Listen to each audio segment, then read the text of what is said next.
Hello everyone, my name is Diego Area, Deputy Director of the Agent Ash Latin America Center at the Atlantic Council. Welcome to today's Experts of the Americas episode. I'm delighted to introduce our distinguished guest today, Ecuador's newly appointed Minister of Production, Trade, Investment and Fisheries, Sonsoles Garcia. She's joining us at the Atlantic Council headquarters in Washington, D.C. for a conversation of the future of US-Ecuador relations under the new administration of President Daniel Noboa. Minister Garcia is a prominent lawyer specialized in foreign trade who previously served as the president of the Commission of Foreign Trade, Customs and Investment Policy at the International Chambers of Commerce in Ecuador. Minister, welcome. I'm happy to have you join us today for this interesting conversation. Thank you for having me today. So today, U.S. diplomatic engagement and economic cooperation with Ecuador has garnered bipartisan support in the U.S., particularly in response to its current security crisis. We just had a whole conversation about it in private. And this support has led to significant advancements in the bilateral relation, including US-Ecuador Partnership Act, the creation of the Friends of Ecuador caucus in Congress, the US-Ecuador Free Trade Working Group, and finally, a memorandum of understanding with the US Department of Defense to strengthen peace and security, among others. And with presidential elections taking place next year in the US and in Ecuador in 2025, early 2025, this is definitely a critical moment for the bilateral relations. Minister Garcia, my first question to you is, how are your plans to further advance US-Ecuador economic engagement, but also commercial relations with neighbor countries? Well, first of all, I think that the bilateral relations with the U.S. has become stronger through the years. Since 2018, I think the Ecuador have a shifted mentality on how trade is important for us. We signed an FTA with the EU, and now we're trying to pursue an FTA with USA. But we know that we have a long road to get into that, but still we are welcoming foreign trade from the US.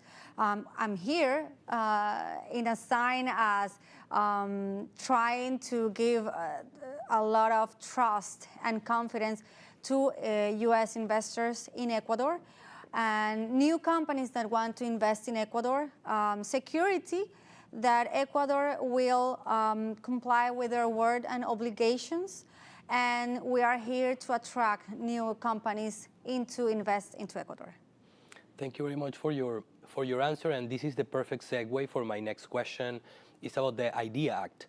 And for some context, this bill aims to incorporate Ecuador into the Caribbean Basin Economic Recovery Act, a preferential tariff system that would exempt more than 900 Ecuadorian products from tariffs, allowing them to enter the U.S. At a more competitive prices. So my question to you on this is, what would this mean for Ecuadorian SMEs and private sector in general, and how long will it take for Ecuador to see a positive impact of this measure? Well, the impact will be right away. 67% of all the exports of Ecuador come from SMEs, so they are crucial for the development of the country. And we will have more than 900 products to come into the U.S. With the IDEA Act, with a more competitive tariff. And as we are dollarized, we need those type of preferences in order to be more competitive in the U.S. And that will also for sure strengthen U.S.-Ecuador commercial relationships. So maybe a follow-up on that question. President Noboa just passed a tax reform that aims to bolster job creation and foreign investment. Could you explain this law in detail? What specific sectors in Ecuador will be benefited by the law? Well, that's the good thing about the law. It does not target any specific sector or market of the companies. It addresses to all the companies and all the investment. I think the three main reforms that we are introducing is first the free zones, to have a very well-structured regime to attract foreign investors. The second, the fiscal residency. We're introducing changes in the general fiscal residency, and we're introducing a new temporary fiscal residency for immigrants, Ecuadorian immigrants that are living abroad that to return to Ecuador, and for digital nomads. And the third thing is extra deductions for young employment between 18 and 29 years. We have a very high population in that area. From 18 to 29 years, there are 3.2 million people, where 2.2 are active economically right now, and almost 70% are or unemployed, or they are working in informal market. So we really need to boost them and have them occupied in different tasks, either studying or working. Thank you, Minister. We just covered some of the opportunities of the bilateral relation, but I would like now to address some of the challenges, domestic challenges that Ecuador is facing.